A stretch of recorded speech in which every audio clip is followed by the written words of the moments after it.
I think don't be scared of the changing nature of AI search or LLM search or even a Google algorithm. I think good quality content will always stand the test of time. The cream always rises to the top. And I think if you're providing good content that can't be replicated on-site and off-site, providing that it's within the relevant nature of what you do as a business, I think it will always reward you at the end of the day. And, maybe that will change come 5 years, 10 years time. But I think at this point, it will always still be the best way of building your SEO.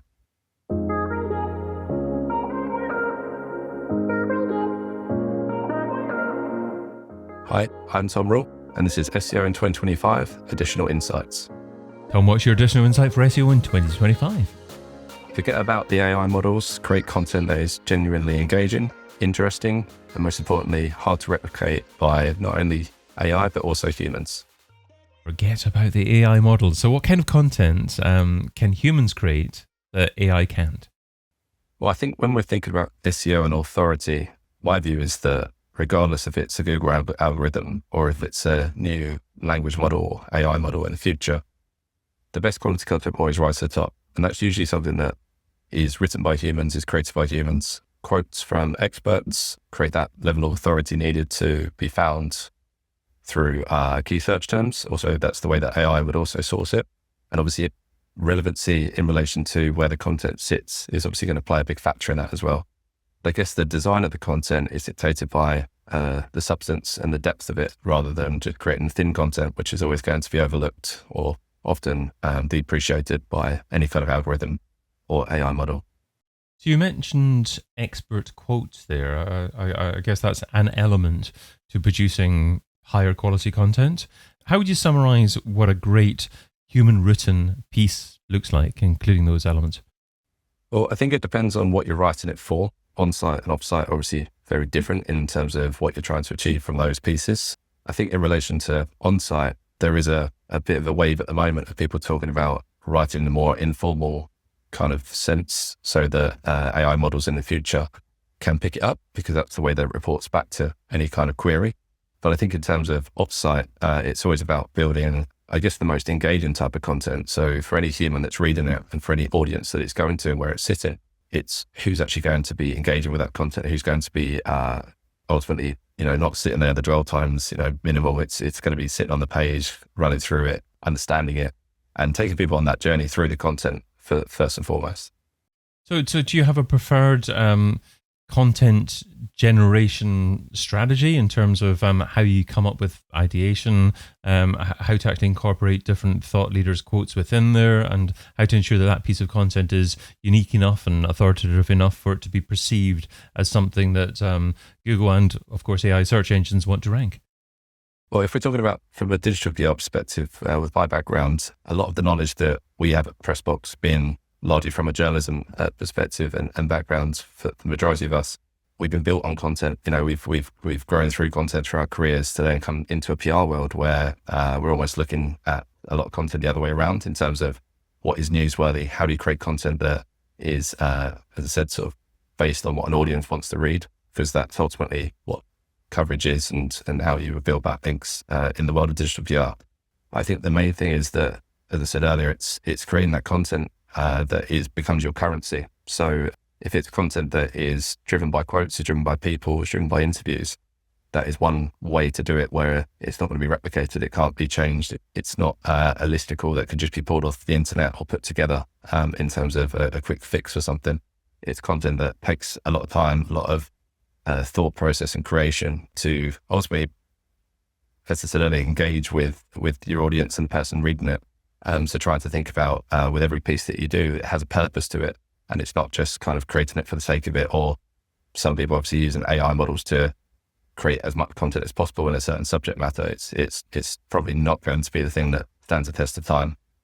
It's interesting that you talk about listicles in a negative light, because maybe 5 years ago plus, that used to be the form of blog post that could get quite a bit of traction. You used to be able to reach out to people and incorporate them within your blog post as recommended resources in a particular sector, and perhaps you had 20 different websites and people featured and maybe quotes from them as well.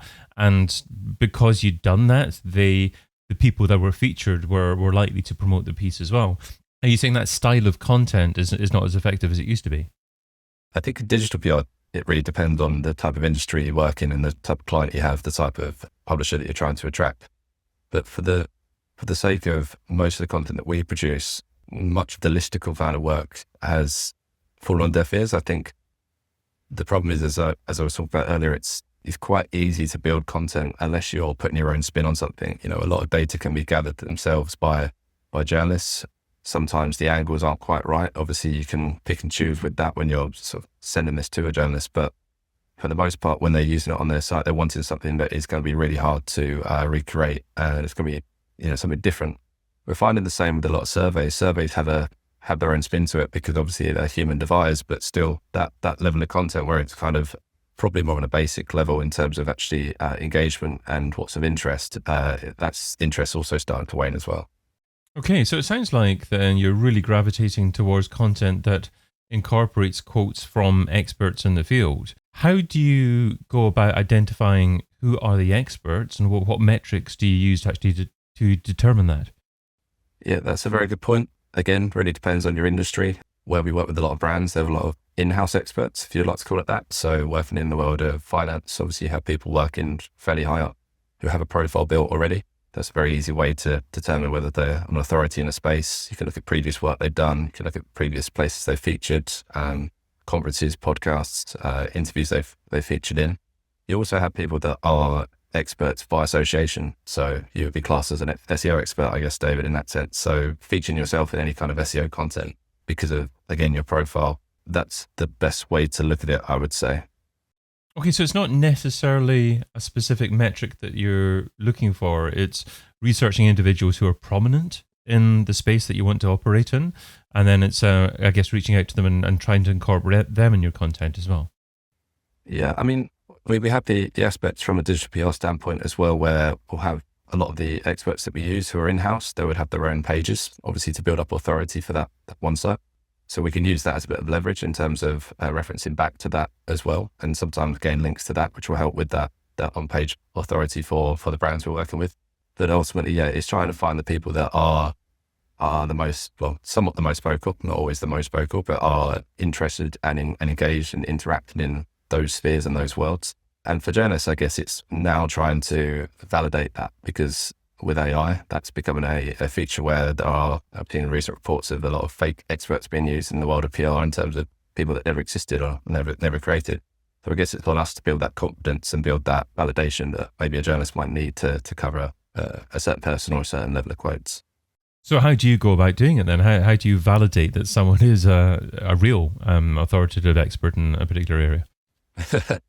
Well, for the majority of our content that we build on a quote level, it's we know the people. They're either in-house at the brands we use, they're external experts that are either semi-famous, they might be celebrities, they might be ex-sports stars. You name it. We've worked in a lot of different industries for that reason. It's someone who would have a public profile most of the time. It wouldn't be someone that would just approach us, sort of giving the spiel and telling us that they're an expert in whatever field without us doing any kind of research on it. So we'd always vet them or know them or often meet them in person if we're going to do interviews. I mean, the other part of the quality of the content that we're building at Pressbox in particular, and I think it's happening a lot in the world of digital PR, is more interactive content. So video content, which has now been used on site, trying to elaborate on that and trying to expand that process where the content is not only just the written content that AI models and Google can see, but also the interactive content in terms of any kind of other assets, in terms of videos, graphics, etc. Now, you did mention the phrase external experts, but you also mentioned the phrase internal experts a lot more, probably 3 or 4 times already. Are internal experts better? Will they deliver more for your brand than using external experts with even more perceived authority? It's a good question. I think it depends on how you align an external expert with your brand. So often with internal experts, they're working within the firm, they're working within the company. They have a position, they have a profile, and they're already established in that sense. You know what their expertise is. They've probably been quoted elsewhere, and they're used in a day-to-day sort of makeup for that reason anyway, internally, as a sort of an internal spokesperson for the company. When it's an external expert, I guess as I said, you have to try and to work out what campaign they're part of, how do they fit with the relevancy of the brand. See, if you're kind of matching a sports star with a finance brands can be quite difficult to find the middle ground. And there are ways to do it. I mean, we've worked with the coffee brand in the past, and we've interviewed sports stars about their diets, particularly where coffee comes into it, and it creates a level of relevancy about the interview in terms of nutrition. But it does become that much harder to establish that. You've also talked about creating authentic content. What does authentic content actually mean and mean to you? Well, I think authentic content is human written content. I think with much AI content that you see that is being pulled or is being drafted, we've used AI, for example, to just test out different ways of writing and see how human it can be. And, you put it in front of and test it in front of various people, myself included, and you can definitely see from just the language used, the context found, the information that is presented. It's not written in particularly the way that we write in a news sense. Writing a news story is a skill in its own right, rather than just plucking data out and presenting it. So I think there's the format it's written in is often the way that you can determine how authentic it is. It's human-led authentic. And that might be the case nowadays, but are we not going to get to a stage in 2 or 3 years' time where we just can't tell the difference between human content and AI written content? Yeah, it's a very good point. But yeah, we may definitely get to that point. I think we're not quite there yet. I would say that everyone should hold on to the fact that, humans do have that touch, which is very different. The emotional intelligence, the understanding of an audience. There's an element of AI which is starting to learn a lot more about that. And I think the latest updates from Google and how that AI rollout is going to happen is going to become more and more advanced in that sense. But I always think that, and I speak from a digital PR perspective still, that the content that we're building has to be liked by journalists to be used for their audience. Providing that's authoritative enough, and it sits on those sites that have that level of authority that a lot of the national or the international newspapers that we work with has, that should always be plugged into the AI model anyway. So that's the way to probably look at it. You also say that human created content can also create off-page SEO that can't be replicated. What do you mean by that? Well, off-page in terms of the types of content that we're using for digital PR. So I guess we go back to quote-led content as one example. An AI model can't interview someone, for example. They can't get new quotes from a human. They can't talk about or get someone to talk about something new or that is trending within the news. So this is something that only a human can do, or only in a human sitting we can do. Got you. Okay. And in terms of the digital PR realm, has that changed over the last couple of years significantly? And do you see that significantly changing over the next couple of years? In relation to AI or just in general? Just in general, because obviously in relation to AI, a lot has happened over the last couple of years. But it's always interesting, certainly with SEO. SEO has been changing a lot. It's still absolutely essential, but it never stays the same. So in your particular niche of digital PR, what's your perspective on that? I definitely think it's changed in relation to the way we look at how we manage our clients through it. So the content is pretty much like for like. It's newsworthy content that is produced in whatever field, whatever industry that is most relevant to that client. So if it's a sports company, we're using sports content to get into sports publishers. That's the main aim. But I think the way that we manage our clients through a lot of the SEO updates is becoming ever more important, particularly with the move to more relevant content and probably more relevant publishers, more authority built in that space. And then we have things such as the change in relation to follow links, to no follow links, to brand mentions, and how that is becoming much more of a technical game, I think, for us as ex-journalists to sort of become more sound about how much we know about that world. And therefore, relaying that back to our clients to give them the confidence in what we do. And obviously the journey that we're taking them on and where we're trying to get to with them. And what's your thoughts on whether or not an SEO should be learning more about PR? Do you think any SEO should know more about PR, or do you think it's quite acceptable for an SEO to be technical in their focus and their nature of focus, and it's fine for some SEOs not to be creative?